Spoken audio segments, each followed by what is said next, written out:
nos ensinou como, pela paciência e gentileza, recuperar as pessoas da desonra e do amor ao mal. E muitos se juntaram a vocês? Eu posso lhe mostrar muitos que vieram com uma predisposição tirânica e violenta. Pessoas que foram convencidas pela qualidade de vida de seus vizinhos cristãos. Como e que indulgência eles mostram depois de terem sido enganados e com que honestidade dirigem suas próprias relações econômicas. Nessa época, o Império tinha uma população de 50 a 60 milhões de pessoas.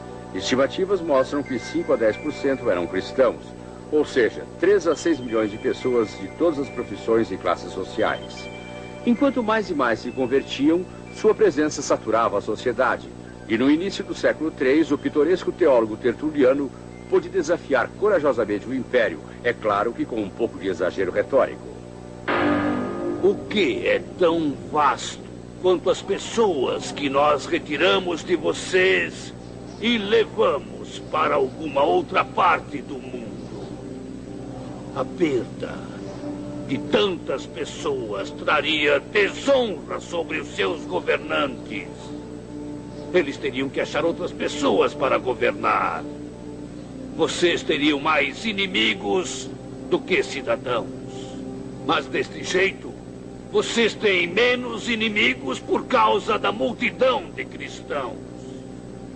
Na verdade, me parece que em quase todas as cidades, quase todos os cidadãos são cristãos. As catacumbas, túneis e quartos subterrâneos com trabalhos artísticos e inscrições celebrando temas centrais da fé. Elas foram cavadas pelos cristãos antigos para honrar e enterrar seus mortos. Hoje elas são um símbolo vivo que nos lembra que o cristianismo foi, em seus primeiros séculos, um tipo de movimento clandestino. Mas em 312, o imperador Constantino se converteu ao cristianismo após uma visão. Sua vitória na Ponte Milvian, no norte de Roma, consolidou seu poder político. É um ponto conveniente no tempo para marcar a grande divisão entre a era em que o cristianismo foi uma minoria desprezada e maltratada e no fim do século IV, quando se tornou a fé oficial e dominante do Império. O sucesso traria mais problemas e desafios, mas isso é assunto para outro momento. Por enquanto, considere que os primeiros anos do cristianismo são uma das mais inacreditáveis revoluções pacíficas e transformações de normas culturais estabelecidas jamais vistas. Como podemos entender esta memorável difusão da fé cristã?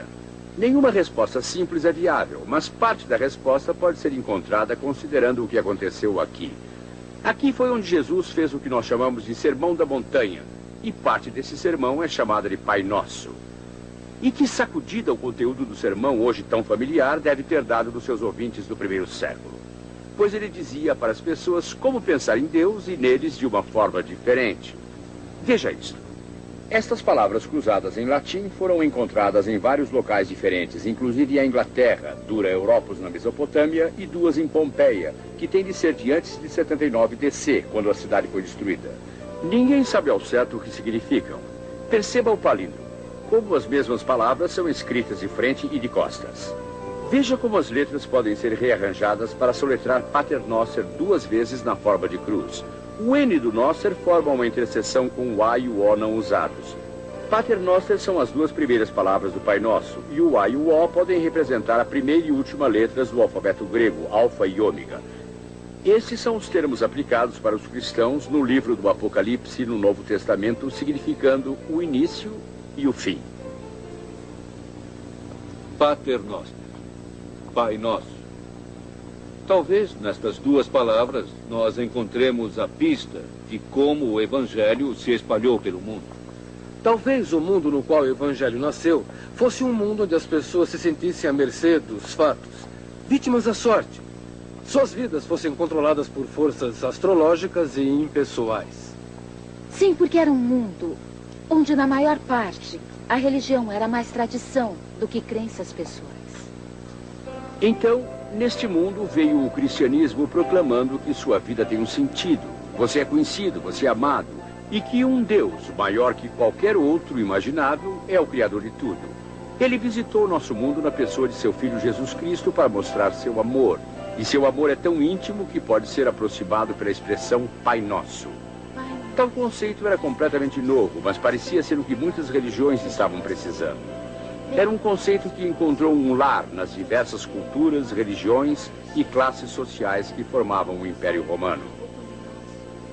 É claro que esta não é uma explicação completa de como e por que a fé se difundiu, mas ela parece ser uma parte necessária de qualquer explicação que contaria adequadamente o que aconteceu. Nos séculos seguintes, o cristianismo continuou a crescer e se difundir de uma forma ainda mais rápida. E nós podemos notar que, ironicamente, esta fé, que nasceu no Oriente Médio, encontraria melhor aceitação quanto mais ela se movesse para o Ocidente no mundo greco-romano. Na verdade, ela se tornaria uma instituição criadora da própria civilização ocidental. Mas foi no século presente que aconteceu provavelmente a mais excepcional difusão do cristianismo em toda a sua história. E nos lugares menos esperados. Por exemplo, o dramático renascimento espiritual tem avançado silenciosamente em alguns países comunistas. Na verdade, é possível que uma das mais rápidas expansões de fé cristã em toda a sua história tenha acontecido durante a nossa geração na China comunista. Difundindo-se através de uma rede informal de igrejas, alguns observadores estimam que o cristianismo na China tenha crescido de uns 800 mil adeptos para muitos milhões nos últimos 40 anos. A mensagem que a igreja cristã tem levado a cada geração é chamada de evangelho, que quer dizer boas novas. Mas as boas novas muitas vezes significaram perseguições. No próximo programa nós veremos a resistência contra a igreja antiga e a gama de acusações e processos que foram imputados contra ela. Seu povo fica contente por aproveitar de tudo que é nosso, vivendo nesta que é a maior época da história. Mas onde está a sua gratidão?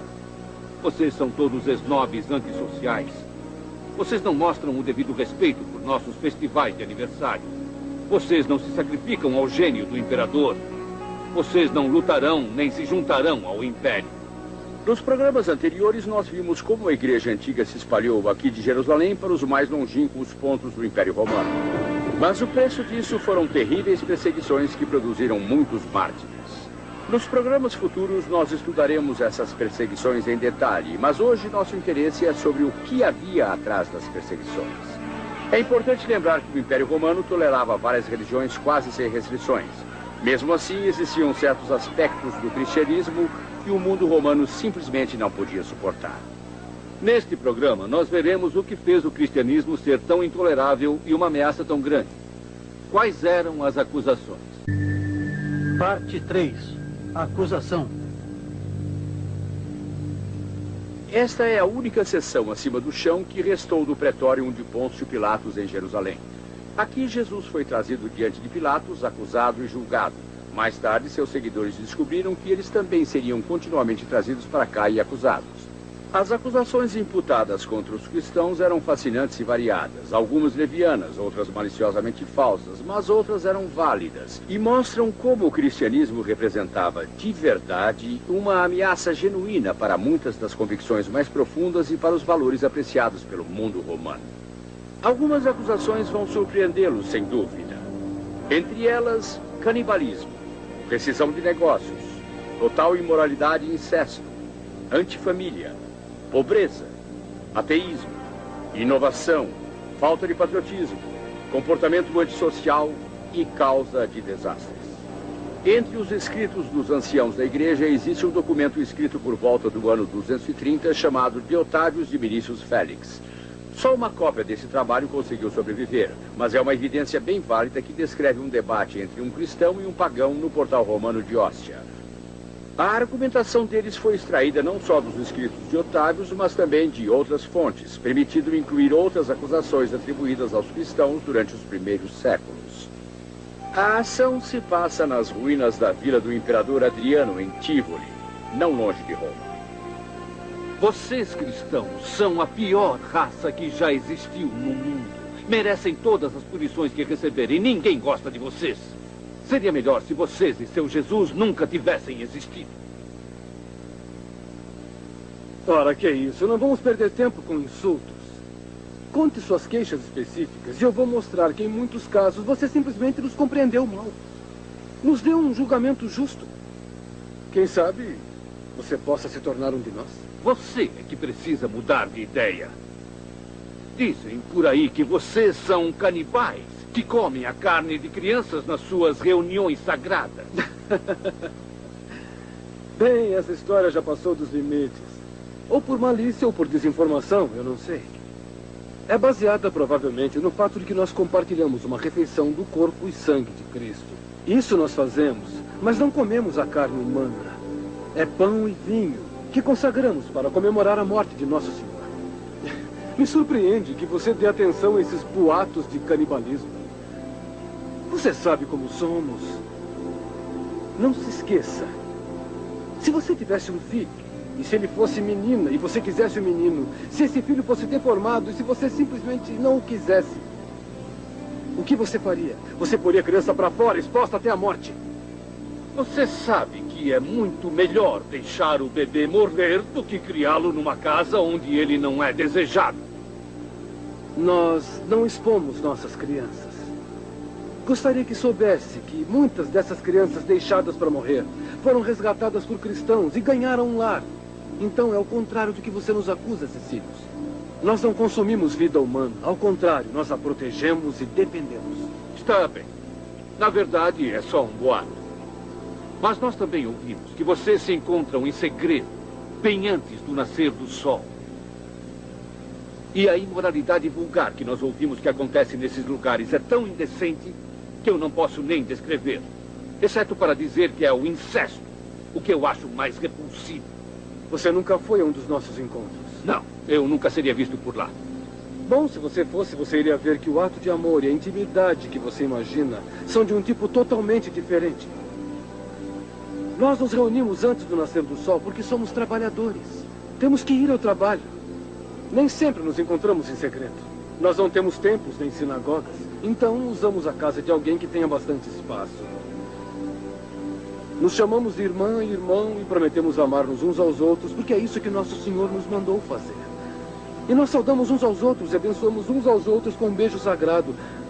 Não com luxúria, mas com um amor genuíno e atenção para com todos. Venha e verá que exigimos moralidade entre todos os que vêm a nós. As acusações de canibalismo e imoralidade circularam mais algum tempo. Os cristãos não tinham seus festivais públicos e nem tinham nenhuma igreja construída. Eles se encontravam às vezes em segredo, o que fazia a imaginação de seus oponentes ir à loucura. Mas, com o crescimento do número de cristãos, as acusações foram desaparecendo. E mais pessoas conheciam sua fé e suas vidas. Deixe eu lhe apresentar algo de que você não vai poder se safar. Sempre que a sua seita aumenta o número de pessoas, coisas ruins acontecem. Empregos são perdidos, templos ficam vazios, a venda de animais para cerimônias despenca, a venda de carne dos sacrifícios cai. Culpado. Você mal podia negar. Por isso tem que admitir que vocês são maus para os negócios e destroem a economia local. É verdade. Você tem razão. Mas eu serei generoso aqui e vou admitir que isso pode ser resolvido. Pode haver uma realocação de investimentos com o tempo. Mas o que não pode ser corrigido é o mal irreparável que a sua raça causa às famílias. A família é o esqueleto da nossa sociedade. E vocês são um claro perigo no que concerne à família. Eu vou te surpreender. Admito que você tenha razão nesse ponto, mas no geral você está errado. Agora escute bem, amigo. Eu não sou seu amigo. Pessoas que destroem famílias não são minhas amigas. Está bem, vamos voltar ao nosso ponto. É verdade que quando nos tornamos cristãos, nos tornamos membros de uma outra família. Outros fiéis são nossos irmãos e irmãs. Sim, de algum modo isso se torna mais importante. Nós não rejeitamos a nossa família, até a tratamos bem melhor. Deixa eu te descrever por um momento e te mostrar o que eu quero dizer. Cecílios, você às vezes dorme com uma mulher que não seja sua esposa